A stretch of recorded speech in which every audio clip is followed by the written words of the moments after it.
Hello and welcome to Alfons Zeileis. My name is Johanna Nagelsbach. I am the grandniece of the painter Alfons Zeileis. In November 1918 the First World War is over. The Bavarian Palatinate is occupied by France. How this occupation of the Palatinate affected the life of the people there, you can find out in this video.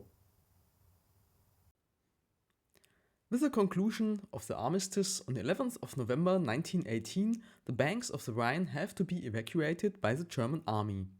On 1st of December 1918, the French army occupies the Palatinate. France's aim was to incorporate the areas on the left bank of the Rhine into France. In the peace negotiations, the creation of an independent Rhineland buffer state with close economic ties to and military rights for France seemed feasible to the French politicians. However, France was unable to prevail against the resistance of the United States and England. The Saar region, part of which belonged to the Bavarian Palatinate, was placed under the administration of the League of Nations, newly founded on the initiative of American President Woodrow Wilson as a guarantee of Germany's fulfillment of the peace treaty. France is authorized to exploit the coal mines there. According to reports from former pupils of the Neustadt Humanist Grammar School, the Kurfürst Ruprecht Gymnasium, Alfons Zeileis' future place of work, the occupying power bans gymnastics, singing and music. The gymnasium of the Humanist Grammar School is occupied by Moroccans, who are perceived as friendly by the pupils. The diet becomes even worse. Soldiers return home and no longer find their jobs. The occupying power introduces strict regulations and punishments. All weapons must be surrendered. This poses problems for farmers whose fields are sometimes devastated by wild boar. There is a curfew after dark.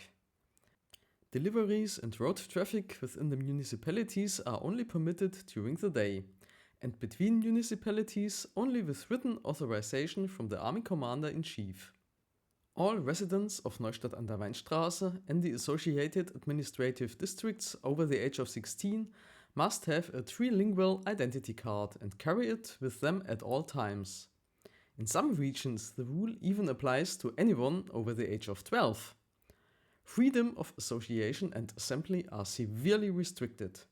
Gatherings, meetings or events in closed rooms must be authorized by the local military authorities. Newspapers and all publications are subject to censorship. Independent information for the population through a free press thus effectively no longer exists. The secrecy of correspondence is cancelled. Letters are read at random by the French occupying forces. Public houses can only be visited with restrictions. Liquors and spirits are prohibited.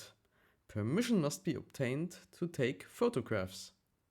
Fortunately, Alfons Zeileis and his family did not have to move away from Mannheim during this difficult time and were able to get through it with a good catering at the Weierhof. However, contact with the Nagelsbach family was much more difficult. Traveling was practically impossible. During this difficult time, Alfons Zeileis does not have much time for art. Among others, these pictures of very beautiful idyllic Palatinate landscapes have come down to us. Thank you for accompanying Alfons Zeileis through the difficult time after the war. In the next video there will be positive things to report. While Alfons Zeileis prepares for civil service, a new citizen enters the post-war world. I look forward to seeing you again.